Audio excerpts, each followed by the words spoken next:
The victims of a triple shooting in the lobby of a North York office building have now been identified, and we have confirmed that they are partners of a property management company. And while the motive is still under investigation, we've also confirmed that the victims have a history of legal troubles and were recently accused of mortgage fraud, something that will be a big part of the investigation. It's our belief at this point that the altercation that took place in there was in relation to that business. It was a chaotic Monday afternoon here on Mallard Road near Don Mills in Lawrence, where two men and a woman died from gunshot wounds. According to a witness who has office space in this building, there was loud shouting and arguing around the time the shots were fired.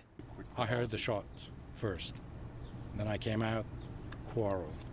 Then I went back to my seat. 2 minutes later, another shot. I came out, this time I ran away.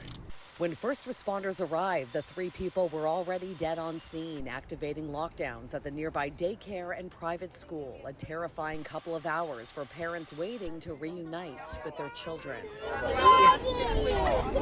They kept the baby safe.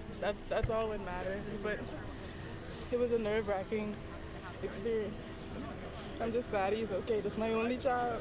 Police confirm the shooter was among one of the two men who died on scene. I'm told an autopsy in the coming days will determine whether the gunshot wound was self-inflicted. Investigators do believe this incident was isolated. It's sort of an odd layout. There's a number of offices in there. I'm not entirely sure what the name of the business is, but it's my understanding early on that perhaps this is there's some sort of financial transaction businesses that are being facilitated here. Police say the two victims are 54-year-old Arash Masagi and 44-year-old Samira Yousefi, while the shooter is believed to be a 46-year-old man who has not yet been identified. CityNews has confirmed that Masagi and Yousefi have been running a property management company here for the last 6 years, and that Masagi is the same man who was at the center of a major multi-million-dollar mortgage fraud investigation by Toronto police dating back almost a decade.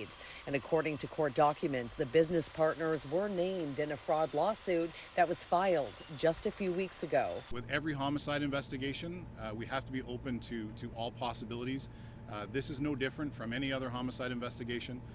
We're going to deploy all of the same resources in an effort to understand exactly what transpired inside. While the motive here is still being pieced together, this act of violence has left the neighborhood shaken. When it hits close to home, people are obviously have a heightened sense of concern, and people are just trying to understand what happened, whether it was work-related or otherwise targeted or whatever the case might be. Now, I did speak to a colleague off camera. She tells me that she was very close friends with the woman who was killed. She tells me that Yousefi was a beloved wife and mother to his 16-year-old son. And as you can imagine, family is very distraught right now. As for the investigation, it's still very much underway. There's still many questions and lots to unravel here. In North York, Shauna Hunt, City News.